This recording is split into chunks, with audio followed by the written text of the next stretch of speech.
Olá pessoal, mais um Fala Carlão. Você já sabe, o Fala Carlão é sempre na prateleira de cima do nosso agronegócio brasileiro. Agora, das coisas que dizem respeito ao agronegócio, vocês estão acompanhando toda a nossa cobertura aqui em mais uma COP, dessa vez aqui em Baku, no Azerbaijão, a COP 29. E daqui, você já sabe, né? De Baku para Belém, ano que vem vamos estar lá junto. Antes de apresentar meu convidado, eu queria agradecer ao pessoal da plataforma Agro Revenda, a revista Agro Revenda que está aqui em minhas mãos, é a plataforma de conteúdo da distribuição do agronegócio brasileiro. E eu quero agradecer também ao pessoal da Andave, da Absolo e da FAESP, que nos apoiaram nessa jornada internacional, mais uma jornada internacional. Aqui do meu lado agora, eu estou aqui com uma colinha na mão, porque o nome é grande, vocês vão ver só, o Moisés Savian, catarinense. A hora que eles começarem a falar, vocês já vão descobrir que ele é logo lá do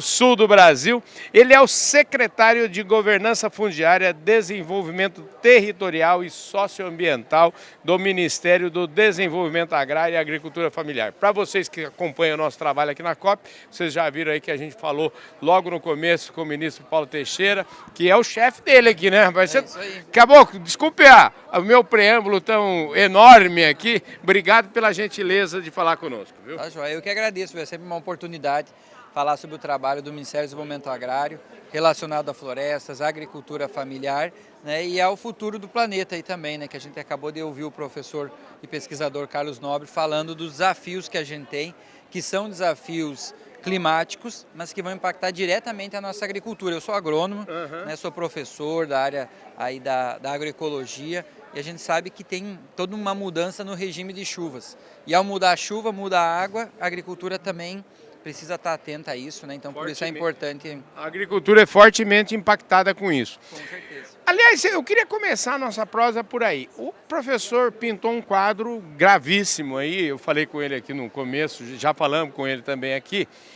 E uma coisa que eu queria te perguntar, e eu acho que você deve ter tratado isso aqui no painel.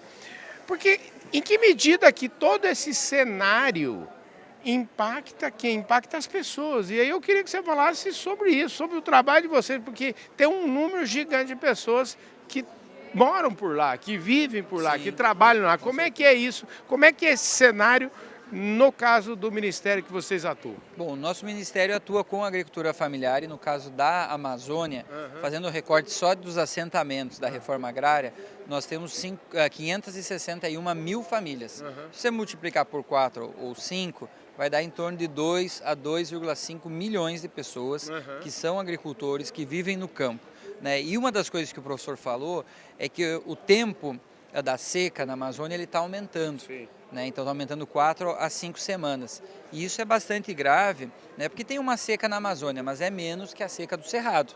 No Cerrado tem uma seca maior, né? Então, ao não ter a disponibilidade da água, você tem menos tempo para fazer agricultura, né? Então, para fazer produção, para ter água para os animais. Então, isso com certeza impacta diretamente na produção e na renda dessas famílias, né? E pensando nisso que o nosso ministro idealizou, o programa Florestas Produtivas, que é o que é a ideia do Florestas Produtiva? Você trabalhar com sistemas agroflorestais, com produção de banana, junto com cupuaçu, né, no caso da Amazônia, né? Cupuaçu, açaí, cacau, mas em outras regiões do país, como lá no sul, né, com pinhão, erva mate e tantas outras plantas, né?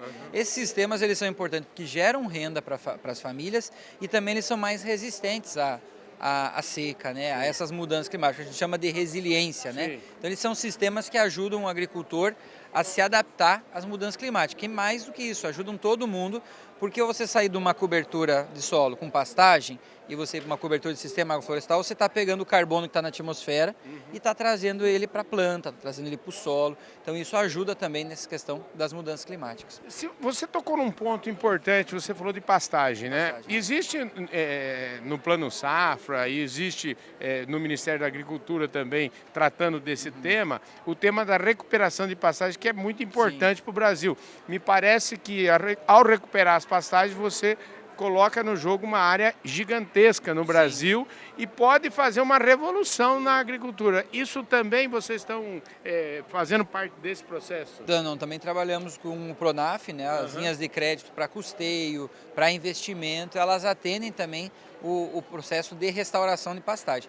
E é uma área muito grande. Esses assentamentos na Amazônia, né, nós temos aí a metade dos assentamentos, mais ou menos, não tem mais floresta, e dessa metade, 70% é pastagem. Certo. Então, se você pega uma pastagem, recupera ela, melhora a capacidade de lotação, o tempo de retirada do desfrute dos animais, você está aumentando a produtividade sem precisar avançar na floresta. Sim, com Né? E certeza. acho que isso que é fundamental. Hoje, no Brasil, nós não precisamos desmatar mais 1 hectare para garantir a produção, né, e a produtividade.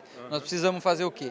Ocupar melhor as áreas com baixa produtividade. Exatamente. É transformar as áreas, né? Ganhar mais dinheiro onde já está. Onde já foi alterado aquele ecossistema natural, né?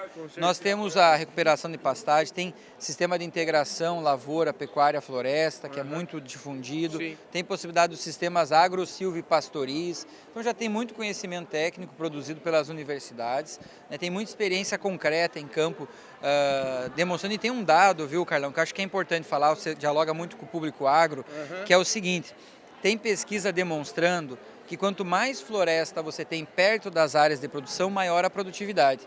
Porque quando você tira toda a floresta, você baixa o lençol freático.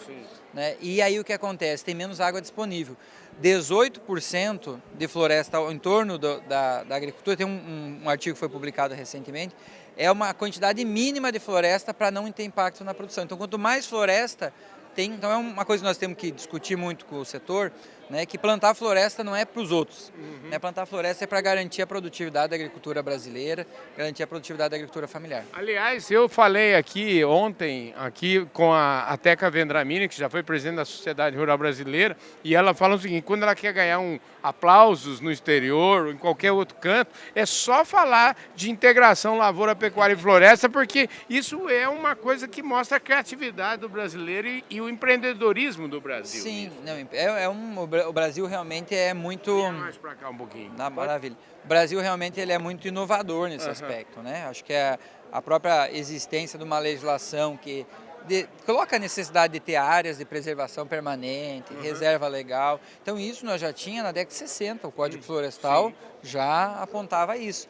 E a ideia inicialmente é econômica, mas também é ambiental, né? Então o Brasil com certeza tem muito para fazer no país, mas já tem muito ganho, muita coisa para a gente falar com tranquilidade. Já tem muita coisa feita e muita coisa bonita no Brasil. Vamos, para citar um exemplo que eu acho que é inerente aos pequenos produtores, é o cooperativismo, por exemplo, que existe no Paraná, Santa Catarina, Rio Grande do Sul, especialmente nesses estados, mais ainda do que no resto do Brasil, que coloca, eu falo sempre o seguinte: cooperativismo coloca em pé de igualdade o pequeno produtor com o grande produtor, não é verdade? É, porque você soma, você pega um monte de pequenos juntos, eles vão ser igual ou maior que os grandes, né?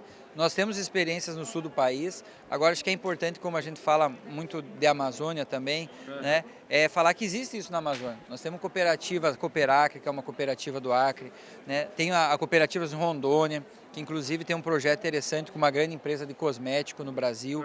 Né, eles recebem pagamento de serviços ambientais por conservarem a floresta. Então é uma ação importante, né, porque muitas vezes sozinho você não alcança as coisas, né? Agora juntos você alcança, né, os objetivos. Ô Moisés, obrigado mais uma vez. Ó, vou repetir aqui, o homem, nome é pequeno, o nome dele é pequeno, Moisés Savian, até fácil de lembrar, mas o nome da secretaria é Secretaria de Governança Fundiária, Desenvolvimento Territorial e Socioambiental do Ministério do Desenvolvimento Agrário e Agricultura Familiar. Acabou o tempo. Acabou o tempo só de falar, viu? Querido, ó, obrigado pela gentileza. Esse programa é um programa que a gente fala positiva, é um programa que sempre soluções em busca de a gente fala de coisa boa por aqui, então sempre que você tiver coisa boa, estamos às suas ordens. Maravilha, vamos estar em contato aí, te encontramos em Belém, sabe uma coisa que faltou? Você deu só uma pistinha aí, que você falou que você é engenheiro agrônomo, mas aqui eu falo sempre que ninguém nasce secretário, viu? Qual é que é a sua história? Você vem da onde? De que lugar de Santa Catarina? Me conte. Eu sou natural de Videira, que é uma cidade mais a oeste, Santa Catarina, né? A cidade onde nasceu uma grande empresa do setor de carnes. Aqui pode falar também, não tem pode problema. falar. Antigamente era Perdigão, né? Agora virou a BRF, A né? BRF, eu quero mandar um forte abraço pro Marquinho Molina, inclusive o Marquinho tá fazendo aniversário hoje, gente. 29 aninhos só e tá morando em Riad. Ó, Marquinho, um beijo no seu coração aí. Aí eu fui para Lages fazer faculdade de agronomia, virei professor lá, fiz mestrado, doutorado em Santa Catarina, trabalhei no Ministério do Meio Ambiente na gestão da presidenta Dilma, atuei nesses temas relacionados, né, a meio ambiente, ao CAR, ao Cadastro Ambiental Rural. Voltei para Lages, fui secretário de Agricultura lá na cidade. E aí, por uma decisão familiar, decidimos ir morar em Brasília. E eu estava como professor no Instituto Federal de Brasília, né, até começar o governo, e fui chamado pelo nosso amigo Paulo Teixeira. E desde o dia 30 de janeiro eu estou secretário nacional de governança fundiária, e todo esse nome que você já decorou aí.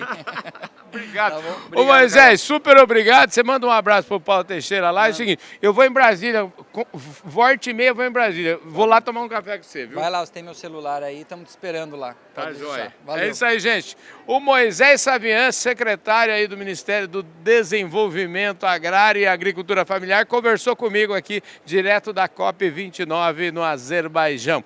E obrigado, Plataforma Agro Revenda, FAESP, Andave e Absolo. Valeu, gente. Fui!